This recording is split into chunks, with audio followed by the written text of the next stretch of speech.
You're all very welcome again to the Kingdom Calling podcast. Another episode looking back at the games over the weekend and looking forward to a big game happening here in the hurling front in Abbeydorney this coming Sunday when we'll have the visit of Cashel Cormacs.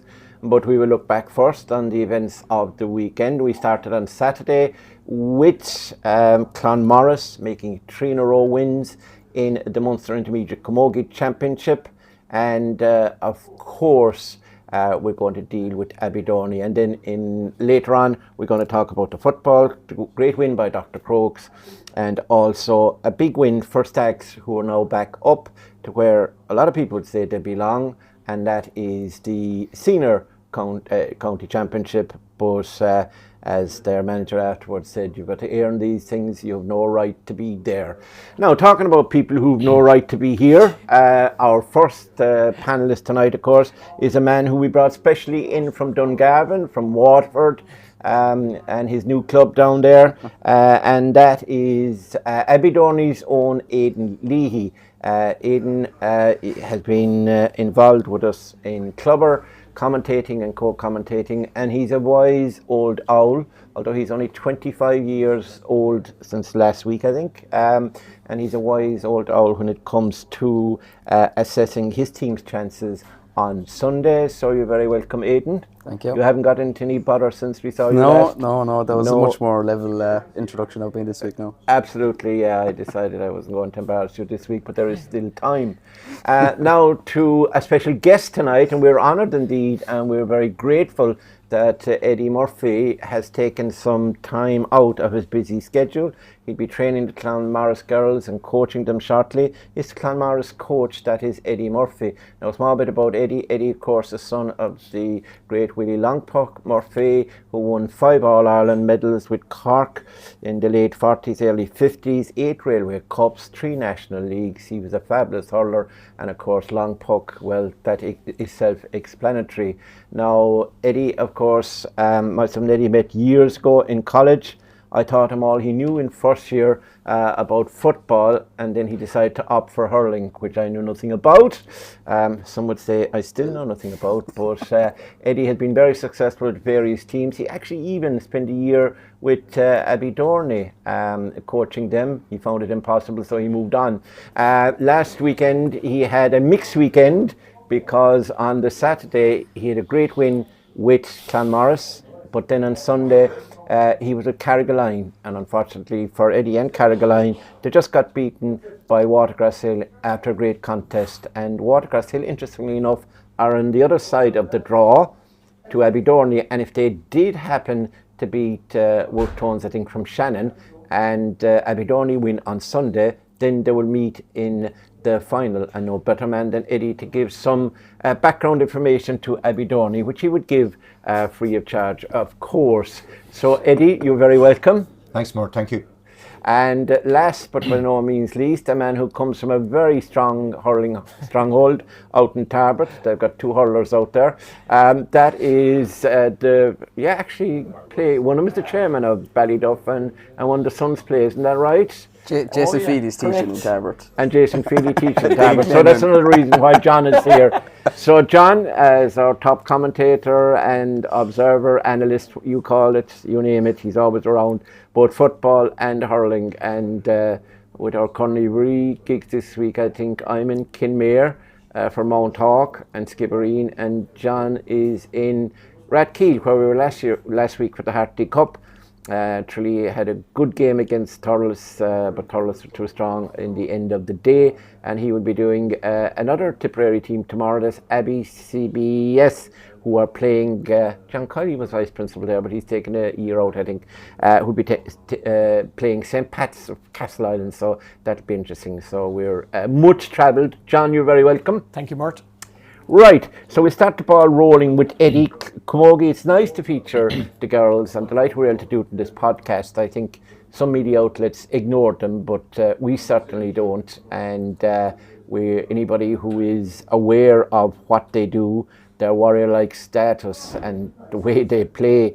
And they won 3 in a row They won more. They won 6 Munster junior titles in something like 7 years before they went to the intermediate grade. Now they won 3 intermediate Munsters, the third on Saturday.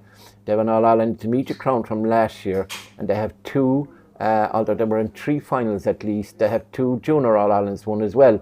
And that was, I think, 2017 and 2019. And in 2019, they helped Kerry. Most of the girls were on the Kerry team, who won the All-Ireland Junior. They beat Limerick in that final, had lost the year before to Dublin, if you remember. So these are very, very accomplished camogie players.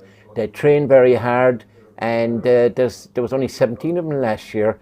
He's absolutely made a huge increase this year. Eddie, he now has the number up to 22.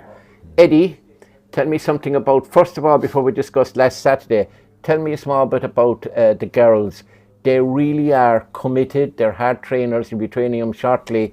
They really are an exceptional bunch. And you've trained men's teams, obviously, as well, inter-county, club, etc. So you know what training and coaching teams are. How do these girls rate in the pantheon of the number of teams that you've taken over the years? They rate very highly, Murt, in that if you break it down into skill levels are very high. People like Patrice there must be one of the best camogie players ever.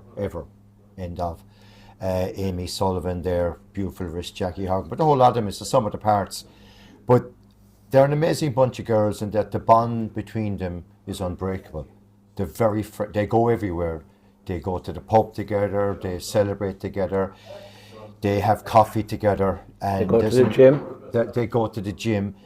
You know, they're very, very friendly, and they get on with each other, and they're mentally and they're physically tough. And I think what differentiates them from a lot of men teams, a lot of camogie teams, you know, their will to win is obsessive. You know, they don't know when to throw in the towel. They never give up. When their back is to the wall, they'll always find a chip in the shoulder to come out and win games. Yeah. You know, with such a condensed panel, to win the All-Ireland last year with 17 players was unprecedented. It was never done in the history of the game, men and women, to win an All-Ireland with 17. Most have panels of 40 players. They have, yeah. You know, and to do that, you live in your nerves, Murt. Like, you go out there and you're praying you'll have no injuries. No one, God forbid, get COVID. No one get the flu, because if they do, you're down. Last year, if we had 3 injuries, we wouldn't have had a team. And that sounds a paradox, but that is the truth. Like. Yeah. So you live in your nerves, and to show how good they are. We won the All-Ireland last year with Patrice playing in one leg, with Amy Sullivan injured, and they're 2 of our best players. And to come out like we did and win an All-Ireland is incredible. And he beat Black Rock out in Ballyhigh, yeah, I mean, who were the cream of Cork. And the previous year, although he didn't win the All-Ireland because he was sent up on the worst type of weather, snow and wind and everything, and frost, and a pitch above where they almost suffered frostbite in Kinnegad or wherever it was. So I have to beat Naha Bullock, but he's beaten the best of Cork. We have, I 2015, I trained at Black Rock, seeing the hurling men team, and I know Black Rock well. And the size of the club is massive. It's a huge population base, 25 plus probably thousand. And for us to beat them in Ballyhigh, I'd say Ballyhigh was a culture shock for them, with the breeze and the sea and everything, you know. That's right. I was there during the commentary. Do you remember? That was another culture shock. There was a fierce breeze there, but our girls. And it was wet as well. Do you remember? It was wet, and there was an awful. Yeah. Did you water the pitch the night before? I did. Yeah, I was out, and I made the sideline about 20 yards. The pitch was about 20 yards wide, But we won the game. And the girls dug in, and Black Rock were shell shocked. They didn't expect it. They expected to win it, but our girls were there, and they. You went down to Shannon Rovers then in the Piercy ground, and that was another tight call. It was, but you know, that was crazy, Martin. That there was no wire around the field, and it was very enclosed. It wasn't lined either. No, it wasn't, and the Shannon Rovers supporters were encroaching onto the field. And was that did Patrice get abused that day? Well, I don't know, but she got a free there. The last puck, Martin, normal time to draw it. It was on the sideline, right next to the Shannon Rovers management and supporters, and they weren't shouting niceties at her, you know. Yeah. There's no doubt about that. But Patrice held her nerve. Yeah. And that score, to me, was iconic. It was the same on Saturday. She was getting fair from the Ballinora supporters. She was getting a fair hammering now, verbal hammering. And she was near the sideline, and it was a vital free in terms of it was keeping E5 clear. It was an added time, and he hadn't scored for a while, and they had got a goal and a couple of points. And you know, I said if she puts this over, and she was getting it, you know, and she was getting some terrible stuff being thrown at her. But whatever way she could focus, as she said, she shut it out and she put it over the bar. But I heard on Terrace Talk with Donald Barry saying that it's not nice, that she would be hoping the Clonmaris supporters wouldn't do that to an opposing free taker. No, I wouldn't want that. And she said when Pete is training her, Pete is hurling that kind of stuff at her to try and create a game situation when she's taking frees. But that's not right, really. Sure, it isn't. No, it's not. No, but and it's not very ladylike either. When I go down training in a minute now, she'll be there about 45 minutes before everyone else practicing frees. Wow. And she's a perfectionist. And you know, Camogie's her life more. She's the secretary of the club. You know, her whole demeanour, her whole life, her whole identity is Camogie, and she lives for it. Like, and you've so many great girls in that team. You know, Niamh and Anne-Marie Lean. I said Jackie before, Amy. Sarah Murphy, fullback, is outstanding. Sarah Murphy's one of the best fullbacks probably in the country, Murt, and without parallel. Like, I mean, look, she comes from a great sporting family. Her brother will be playing with SARS on Sunday in the semi-final, Brian. Evan plays with Causeway. They're a great family. Kerry, And, you know, Aoife Fitz in goal. She's a lovely girl and a fine keeper, and like, she comes great from great stock. Out. She does. But a great stock. Her uncle was a fabulous hurler with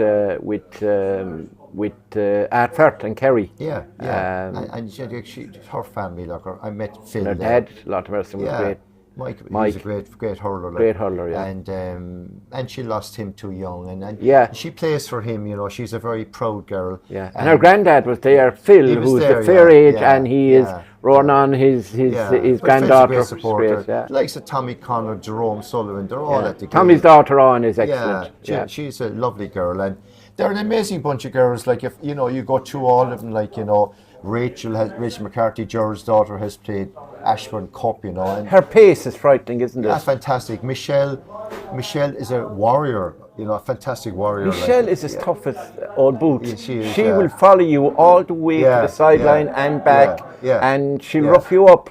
She's fantastic, like, and you mentioned Anya, Niamh Lean's outstanding centre back, her sister. What about the two girls from East Kerry? You never mentioned them, of course, because you have that anti-East Kerry thing. Killarney, Glenflex, Kate Lynch, and of course the great Danielle. Her dad jumps on the pitch after the game is over, and he hugs everybody. And he threw me up in the air the other day, and I think he's a bad back after. But you look at Kate Lynch's role Saturday. She picked up Maeve Murphy, the Cox senior. And we put her man marking. Not alone did she man mark her, but she out-hurled her, and she got 2 points. 2 brilliant points. And then you take Danielle, and you know Danielle is a super girl, and like, she took up hurling very late. Like, only a couple of years back. During COVID, she's a fantastic athlete. We put her on Rosie Murphy Saturday. Rosie Murphy played Ashburn Cup with Amy Sullivan. And Danielle's conditioning, her fitness. With the ladies, had won an All-Ireland with the ladies. She's in for an All-Star the weekend. But she's more than that, Murt, she's a very humble girl. Absolutely. Very humble girl. No, all these girls, and they're bereft of ego. They're hard working. Their work ethic on the field and off the field is huge. What about Abbeydorney's Caoimhe Spillane? If we don't mention Caoimhe Spillane, I call her Sparks because I think she's doing, she's trained to be an electrician. So Sparks is a good name for her. Caoimhe, when she goes to midfield and goes into a ruck, she reminds me of John Griffin back in the day. She'll come out the other side with the ball. She will. Invariably. She's like a little terrier. You wouldn't see many men or women with her ball winning ability. She's a groundhog, you know. A bit like what Paul Galvin did with Kerry for years, but she goes in there where it hurts, you know, and she's willing to take punishment, and she wins vital possession. What about the tactic that you had of sending the long puck out to Laura Collins and she catching and knocking them down, etc.? That was a huge. I didn't expect that. Laura, I suppose, was one of the mainstays of the team. And then she became a mother and she opted out for a while. And then she's back again last year and now again this year. And I think she's improving the whole time. She's a great girl and she works desperately hard with the horses. Like, yes, right. She's a question centre. She comes from a fantastic... If anyone out there wants to learn how to ride a horse or bring their kids for the equestrian sport, Laura Collins is your woman. But Not a good ad now. She comes from a great family with Daniel and Robert and so on. Yeah, her brother Captain Kilmiley. It was very interesting Saturday, like her marker, Aoife Quirk, number 7. You know, Ballinora wanted Maeve Murphy loose, so Aoife Quirk went over marking Kate, but Kate wouldn't budge from Murt Murphy, but Yeah. it let Laura loose, you know. All And we right. manufactured it. Eventually we got Aoife being loose. Yeah. And it was a game of cat and mouse, Mort, like Ballinaura Yeah. had the homework done, but I think like they wanted Maeve Murphy loose because she feeds their full forward line of Kate Dooley, Cleena Dooley and Louise O'Neill. Yeah. And they're very dangerous. They'll take you on every time. Yeah. But we didn't allow that much. So we had our homework done in terms of watching videos and so on. And John Madden, in fairness, had gone up and watched the Cork Camogie Intermediate final to give him his due. Yeah. And he went up with Mark Delan, I think. And, you know, that was a great help. Then we got a video of the game. And I'd watch a video maybe 10 to 16 times, you know, and you might say, JC why? will send you videos, load them, and you can watch them 20 times. But you'll know nothing after watching them. But the reason for that, like, you look at maybe 20 different aspects of it, puck out. All right, everything, yeah. And there's so many different things you have to look What at. side they strike at and things like that. And you got to, you know, if you can activate it, you can see the movement down there when the ball is up here. You look at puck outs, what way their half forward line is setting up, you know. A lot of full forwards, Murta in vertical order, you know, in front of the post. And like, you know, we knew that Ballinaura wanted to get the ball up the channels, you know. If Amy Reardon got the ball at 5, it was going up to Kate Dooley all the time. And Kate Dooley then would take you on, so, and she's burning pace. But he cut that out, didn't We did. So we got our forwards to work exceptionally hard, and we do an awful lot of work in tackling, no free pucks, hooking, blocking, chasing, and the girls are willing to do that. And you know, that's very punishing, and it's not attractive to do because it's punishing and it's tiring. But Eddie, just from the outside looking in, the fact that you've been working off a small panel for several seasons, has that automatically increased the togetherness of the girls? And just even from a few weeks ago when the furore over Abbeydorney and the football, I was very impressed by the Clonmaris girls and the Killard girls. The girls that were involved, they really stood up for their principles when they felt that the powers that be were treating them badly. That probably makes you feel even prouder of the way these group of girls act. It's a good point, John. Like going into the Moneygall game, that was a distraction. There's no doubt about that. And 2 of the girls played with us, and Cueva was totally understandable. It's from Abbeydorney. She played Abbeydorney. That's totally understandable. You know, the other 2 girls, Amy and Laura, played, and they were vital to us. But it's a small panel, John, but there's an unbelievable bond between these girls. You're not talking about normal team here.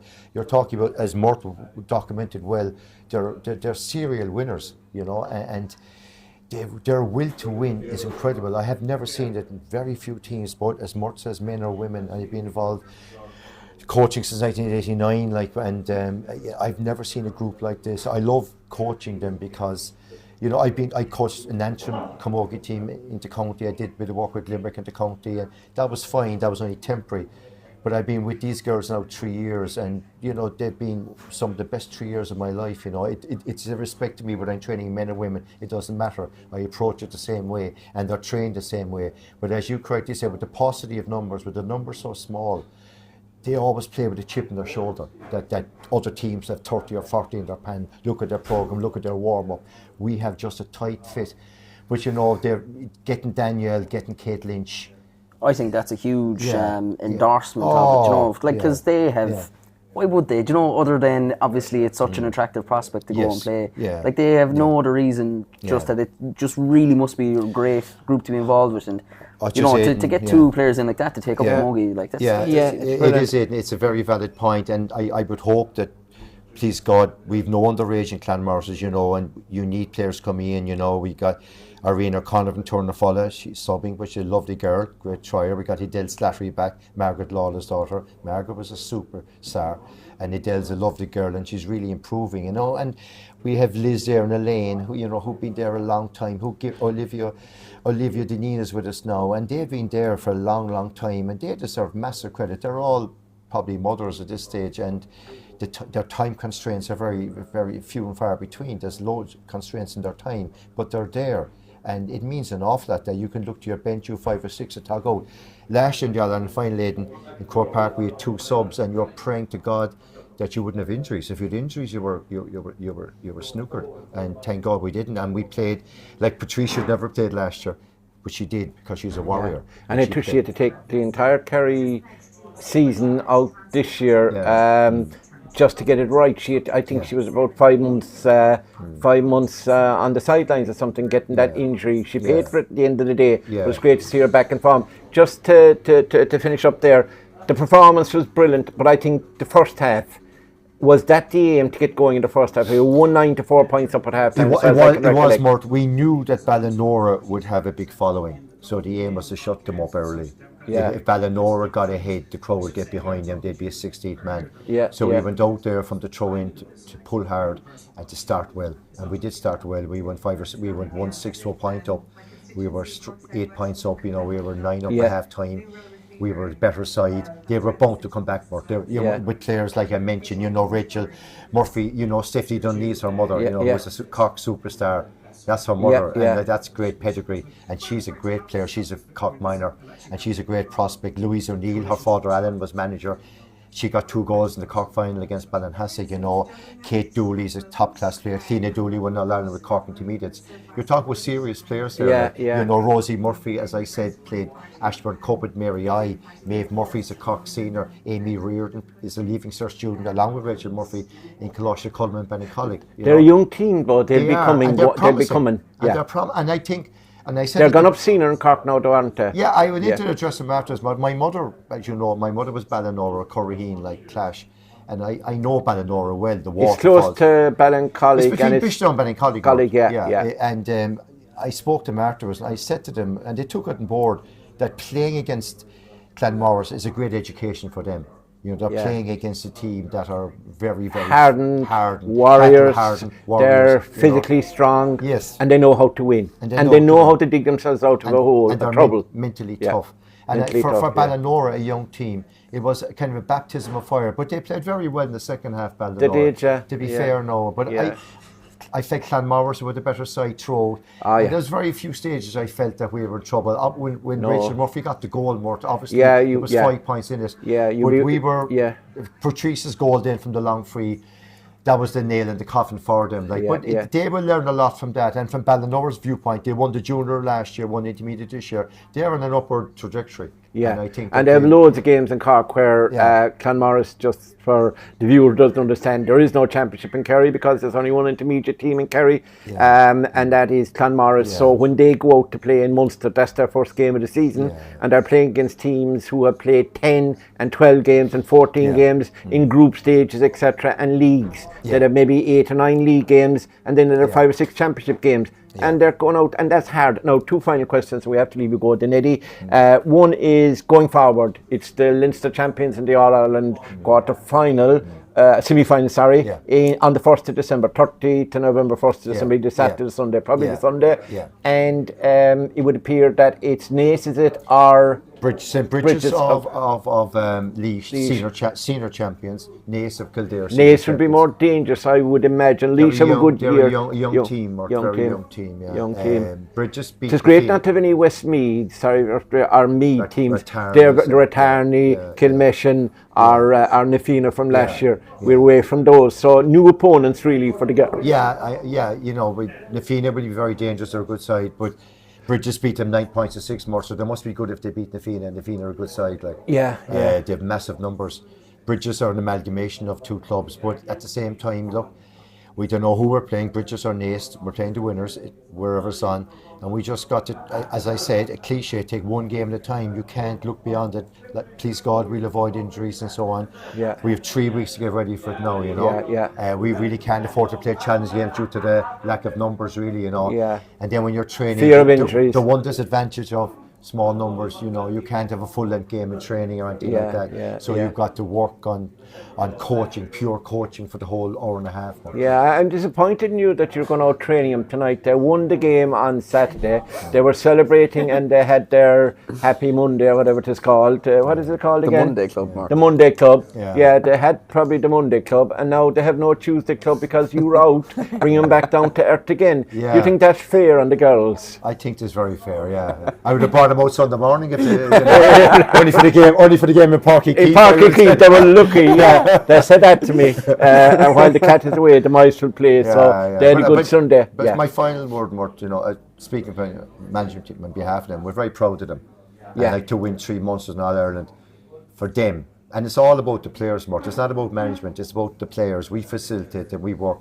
But same with Carrigaline, I said it like, it's the players that matter.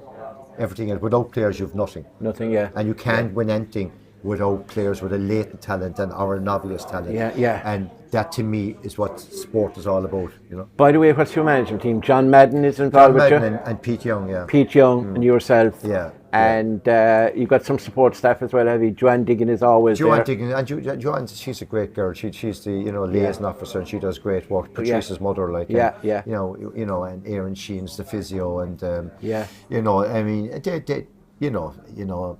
And I'm the PR man, am I? And Bernard is always there, you know. Bernard, he's the stick man. And I just, as I'm there, Murt, I have to say, like, and I said it beforehand, I want to thank you personally. Like, you've soldiered with Clonmaris for years, and it's very much appreciated, like, and your knowledge of the game. I met you back in '76 when I went to college, and I've known you since then.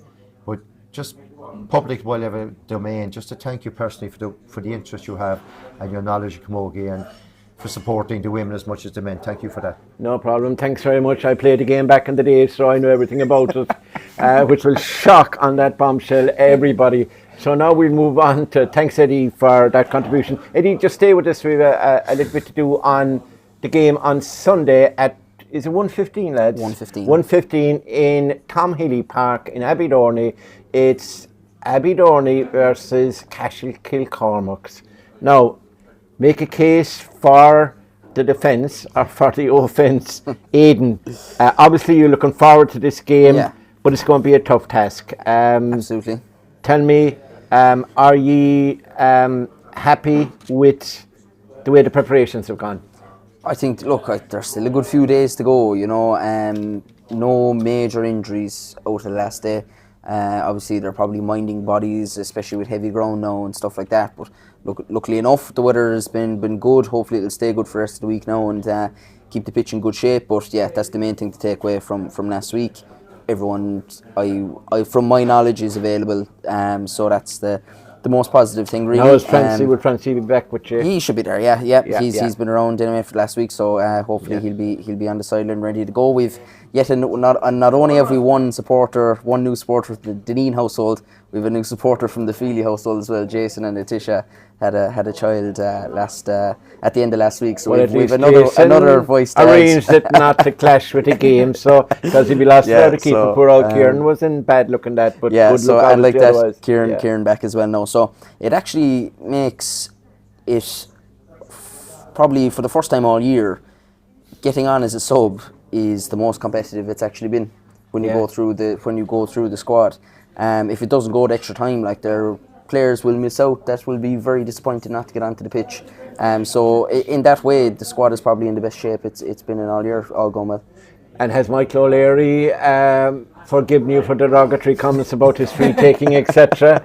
I think I saw a WhatsApp message he sent you who suggested that he had forgiven you and he hadn't watched back the game again and he heard nothing you'd say and he won't watch it back, he said. Something like that, wasn't it? Yeah, I'd say what did he give? What was the handle on it? The three what? The three sizzlers he referred to as. He'll be delighted I told you that now in public. Yeah. The three sizzlers, he called myself, yourself and John anyway. So. But yeah, look, he got to work on his frees, and look, no better man to know himself. He's his own worst critic. He'll try his best to put all that right, you know, and I expect nothing but a huge performance from him on Sunday. Not to heap any pressure on him, but I don't think that needs to be said, to be honest, because Michael knows, look, his importance to the team, and he knows he can be the difference maker on the day. And obviously, if he's not the perfect player on the day, he's not the man who makes everything happen. He's loads of guys around him who can be the person to make it happen, you know. So I think that's the big difference really with, you know, the last couple of years, is that Michael knows now that he's the likes of Oisin, the likes of Jack Sheehan, etc. around him. And if everything's not going his way for 10 minutes, the lads around him are able to pick the mantle up as well, you know.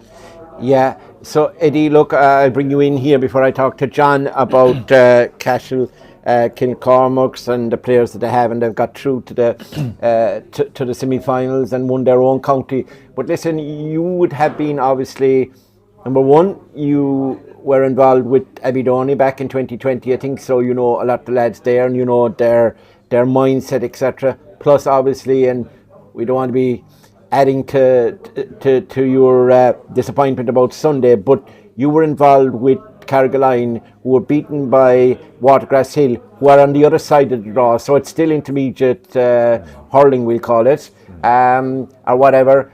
So you'd have fairly the standard that's required. How do you rate Abbeydorney's chances based on what you've seen yourself, both in Cork and when you were involved with Abbeydorney? Watergrass Hill, who beat us on, they're a very, very strong side, Murt. You know, they have 7 players on the McKelly panel who won the Cork Senior Championship. They'll take beating, you know, but they're playing with Tone Sunday. They'll be celebrating this week, but they're getting back together Thursday night. I was speaking to Aidan Leahy, their manager, yesterday. But they have serious firepower in Shawnee Desmond, Aidan Murphy. And they have a brilliant half-back line with Darragh O'Leary, Kevin O'Neill and Mick Driscoll. They will take beating if they get to the final. Abbeydorney have a great chance Sunday, it's my honest opinion. Playing at home is a huge advantage. Yeah. Looking at Cashel Kings, you've Owen Conley to Berry Senior, you've Devin Ryan. But you know, against Carrick Swans in the Tip County final, they weren't great in the first half, Mort, and you must remember Carrick Swans had a man sent off. But Cashel seemed to play well in the second half.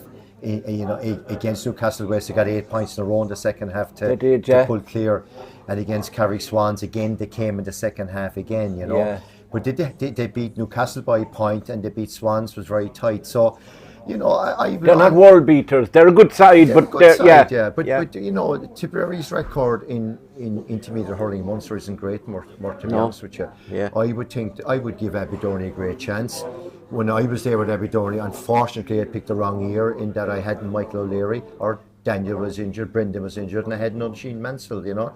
And I felt if it was COVID year as well. It was just, and it was COVID year, but I wish I had them because they're super players. I think the Abbeydorney team is very good. They've had a fantastic year. Like, I mean, God Almighty, the last time they won it was 50 years ago. You know. Were you born then? Or you were in college? I was, yeah, but I was. But like to win it, you know, 74 to win it again is incredible. And then, you know, it's been very emotional year for them. Like with the likes of Tom Healy, you know, Dan Leary, iconic people in the club, and their memories are being honoured now, which I think is special. I said that to Aidan, remember, after the other 105 up in Croke Park.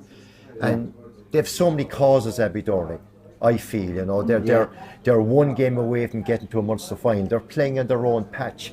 I mean, you can't quantify. They have the community behind them. They have the community, and they'll have all of North Kerry there. They will, to be fair, And I think, like, that, you mentioned Michael Leary. Michael Leary's a super talent. Like, I mean, I think Michael Leary going well would be an asset to any county team, let alone club team.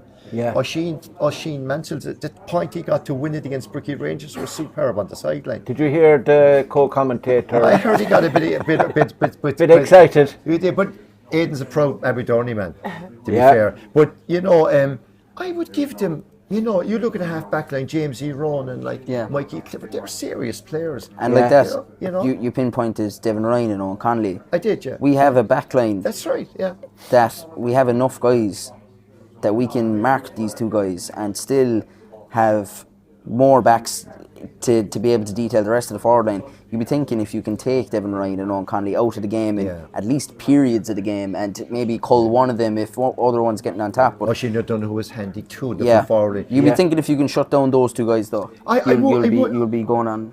I would, Aidan. I like I said, I think Abbeydorney have a great chance to get to the Munster final. I base it on they're a good side. They're very good hurlers. They're very good forwards. Throw Jack Sheen into the equation with Michael and O'Sheen. You know, David Egan, there's a golden David Egan. Mike Davis is a very good, very pacey player. And you were pupil in the subs bench. I'm very proud of Rory Hannafin because Rory Hannafin, he's in my business leaving cert class. He's the most humble, unassuming boy you could ever meet. How's he on business? He's very good. He's an intelligent guy. His father would be watching this now, Tomas, and he could seek retribution on me. So is he an A student? He is. He's a very good student, and he's academically very good, but he's also a very good hurler. He's on my school team. I play him full forward because we need scoring power. You know, he's our captain. And what I like about him, he's a humble boy, you know. And there's another Tomas, he's brought up another past pupil of mine. You know, and Tomas, a bit of a diligent, strong man. He's a very good player. All right.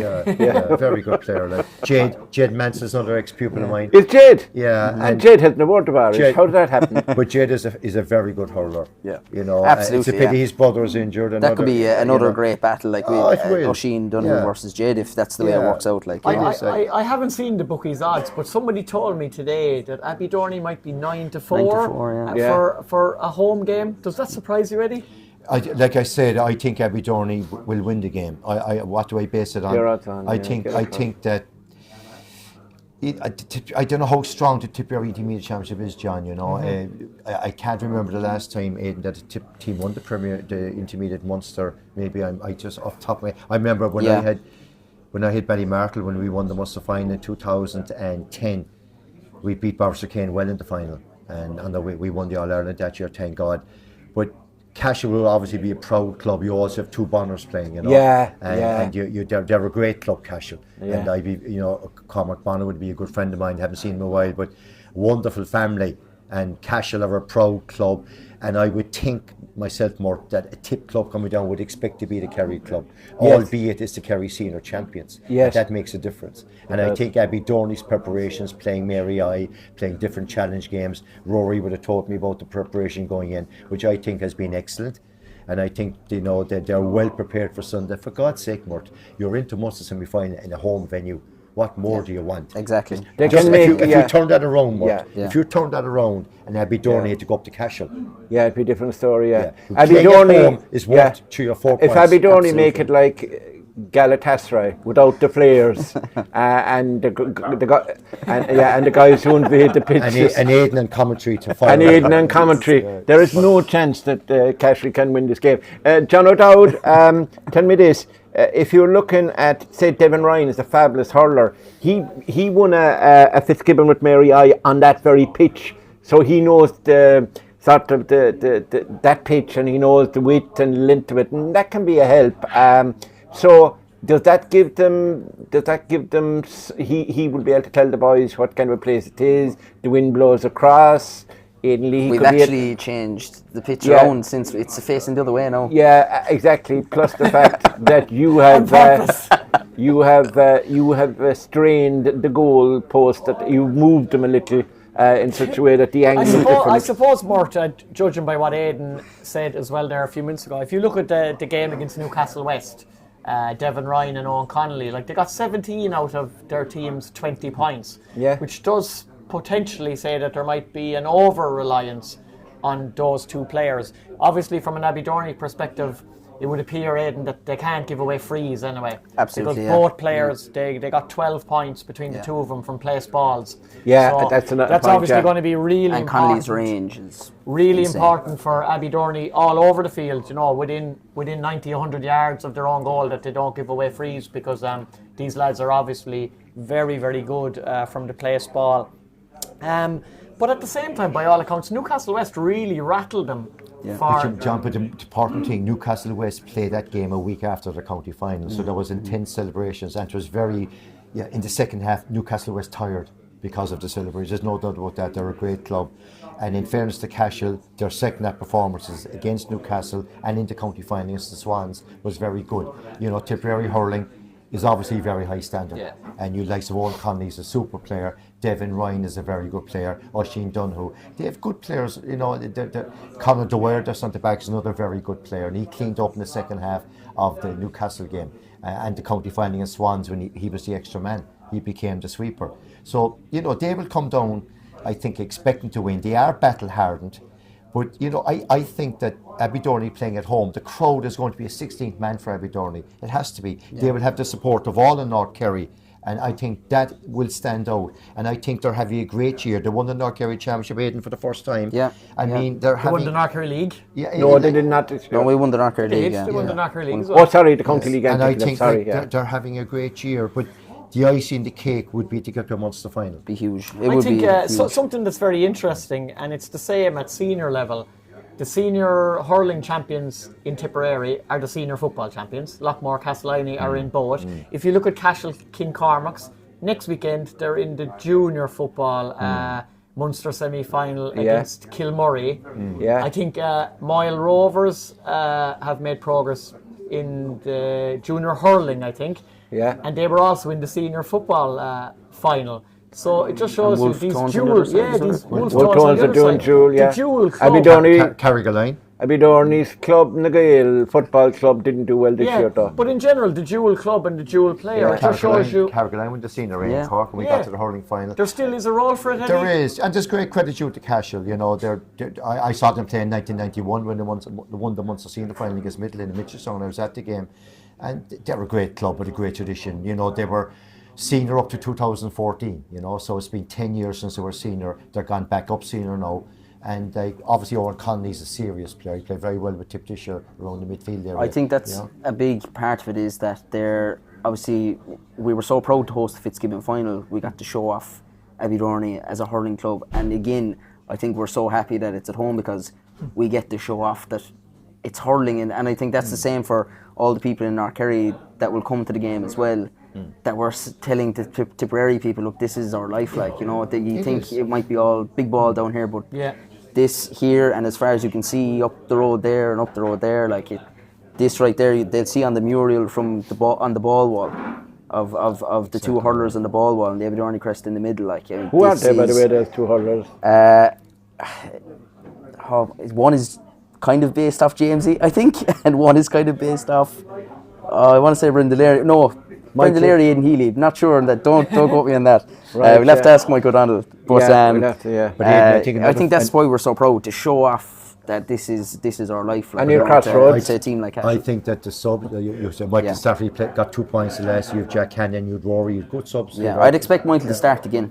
But I think Michael's an excellent player. He's great pace. He's very strong physically. He's a very good hurler. Like, if you'd Michael Stafford inside with Oisin, that's very dangerous. Absolutely, I think that's with David posing around there. David's great pace, and Stephen Egan, fullback, is a very good fullback. Oh yeah, he's excellent. Right, just a couple of minutes and we're gone. Aidan, tell me why you think, in about 100 words, why Abbeydorney are going to win this one. Look, it could be once in a lifetime stuff, really. You know, when you win a championship for the first time in 50 years, you can't exactly take for granted that you might be back there again, you know. Yeah. Now, obviously, we'll be hoping to go in and defend the county championship next year, but this home semi-final. If you wait another 50 years, well, I won't be anyway. About you, that's you have a chance. But, it does kind of feel like fever dream stuff for us. I think we had the 16th man in Dungarvan, which was 2.5 hours away, you know. RFNAD, which we had the 16th man in Dungarvan, so I'd be fairly confident we're going to have the 16th man in our own patch. Look, I think home advantage is huge. Like Eddie said, 3, 4, 5 points advantage maybe.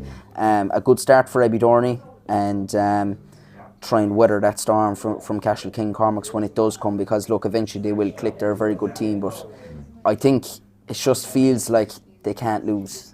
And I never thought I'd say that about an Abbeydorney team. It just feels like they can't. I remember the county championship early doors. You were very critical of your own team. You said they wouldn't get into the county semi-final. You said they'd fade in every second half like they typically do. If I remember correctly, I might be misquoting you now. But now you've got to the stage where you're quietly confident. Look, yeah, I just think we've just gone for. I haven't seen the team lose in a long time, you know, and it's winning breeds confidence, you know, and I just feel like they have a great belief in themselves, which is the most important thing. That's probably what I'm trying to get at by the fact that it feels like they can't lose.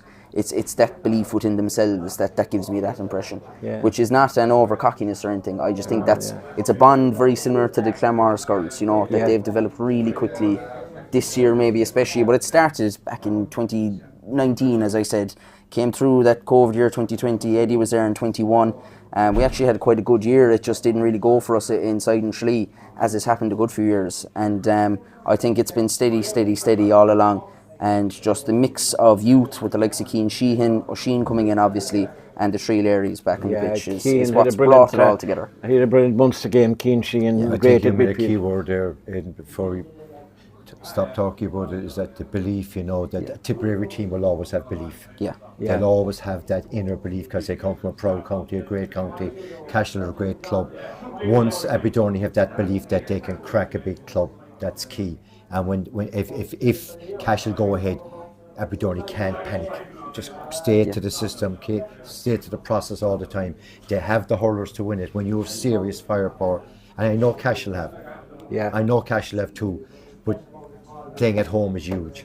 Yeah. They know the lie of the land. They're training there this week. Yeah, and they have a match winner in O'Sheen Mansell, to be fair. He's a great talent. It's great talent, Hurling at football. So you give him a good chance, Eddie? I genuinely would, Murt, yeah. And I hope to see him winning. I'd love to see them in the Munster final. Yeah. Brilliant. John, what's your viewpoint? I know you're a kind of obviously a fully paid member now of the Michael O'Leary and the O'Leary Boys fan club, based on the principle of fear. My ribs have healed from that night. Anyway, yeah. That's right, ribs have healed. I actually feel that I'm not worried about Abbeydorney going forward. I think the fact that they did hit a lot of wides during the extra time will have focused them that they won't be as profligate on this occasion. Where I think that they might win this game is that performance of that defence.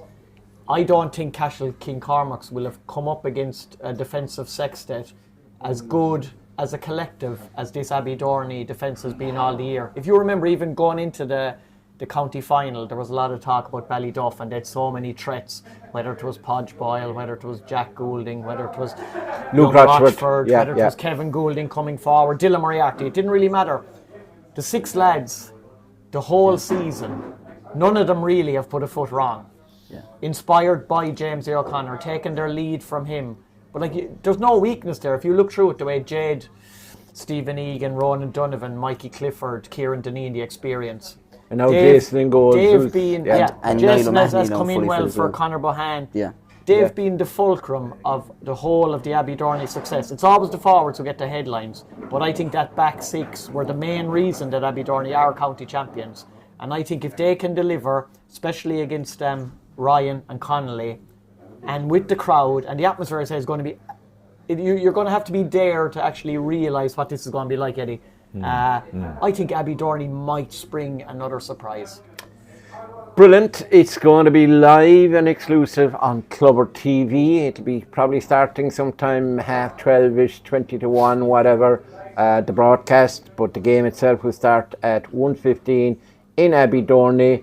It's going to be a huge crowd, and hopefully we'll all be there. Aidan is going to be there. And don't be deterred by the thought that there might be a huge crowd, because we'll be well able to take it on. So everyone, there'll be huge car park. Everyone that wants to come on, there's loads of parking, so we'll get a big crowd in. The one thing that you will be glad to hear is that Aidan will not be in the car park this year.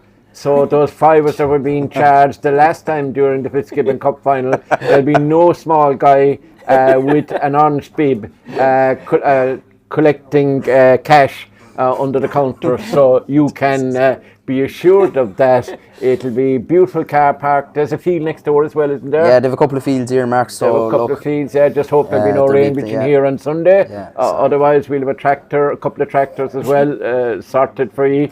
So it should be a great game. We're really looking forward to it. And as I said, it's live and exclusive on Clubber. So if you haven't got the annual pass, subscribe. It's going to be a game worthwhile, where you'll have the Bonners and Ryan and Connolly, etc. coming, great Tipperary names, coming to Abbeydorney to meet the O'Learys, the Mansells.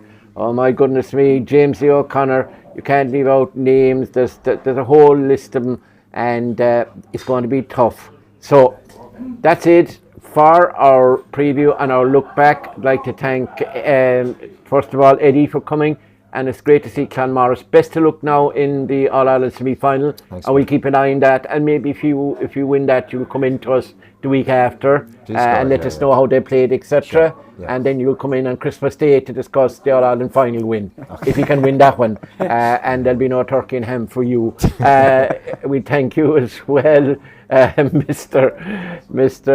Oh God, I've forgotten your name. Can't think of your name. That's no bother, at my age, and then Aidan. Sorry, Aidan. And then John. We'll be talking to you shortly on football. Thanks to JC for producing this. We hope you enjoyed it, and we'll be back again with football. Is next. Dr. Crokes, their big win against Castlehaven, and of course Stacks. The Stacks are back.